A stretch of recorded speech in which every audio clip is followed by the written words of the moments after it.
जय माता दी। नवरात्रि और नवदुर्गा का पर्व केवल पूजा पाठ या अनुष्ठानों तक सीमित नहीं है, बल्कि जीवन जीने का एक गहरा संदेश भी देता है।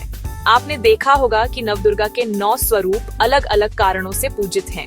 कोई ममता के लिए जानी जाती हैं, कोई शौर्य और युद्ध की प्रतिमा है, कोई सिद्धियों की अधिष्ठात्री है, कोई ऊर्जा और उमंग की प्रतीक है, तो कोई अपने शांत और सौम्य स्वभाव के कारण पूजनीय है।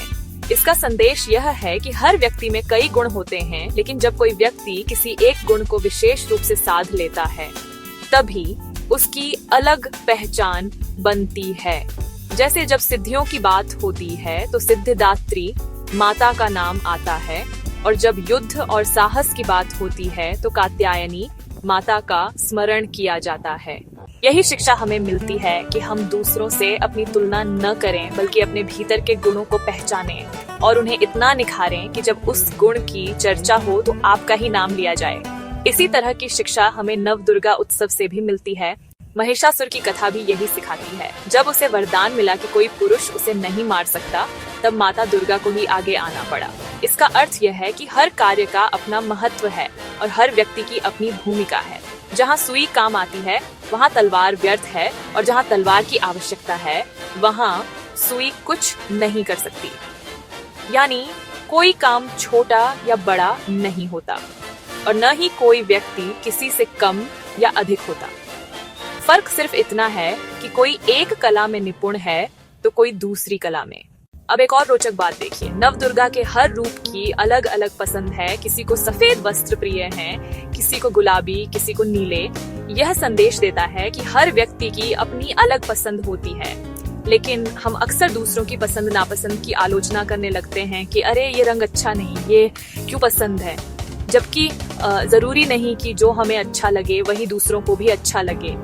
हमें दूसरों की पसंद का सम्मान करना चाहिए और उनकी अच्छाइयों पर ध्यान देना चाहिए।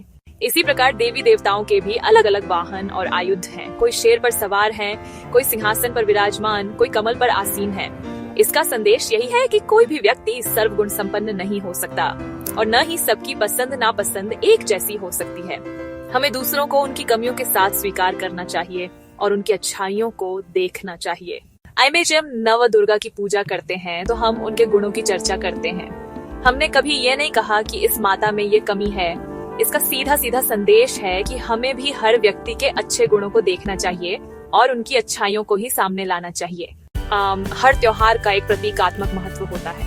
हमें केवल त्योहार मनाना ही नहीं चाहिए, बल्कि उससे सीख लेकर उसे अपने जीवन में भी उतारना चाहिए।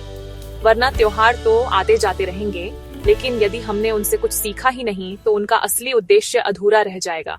इसलिए सबकी अच्छाइयों पर ध्यान दें, अपनी प्रतिभा को और निखारें और खुद को इतना कुशल बनाइए कि जब उस कला या गुण की चर्चा हो तो सबसे पहले आपका ही नाम लिया जाए। अपने आप को इस तरह धुरंधर बना लीजिए कि जीवन की गाड़ी पूरी गति से आगे बढ़े और हर चुनौती आपके लिए अवसर बन जाए। जय माता दी।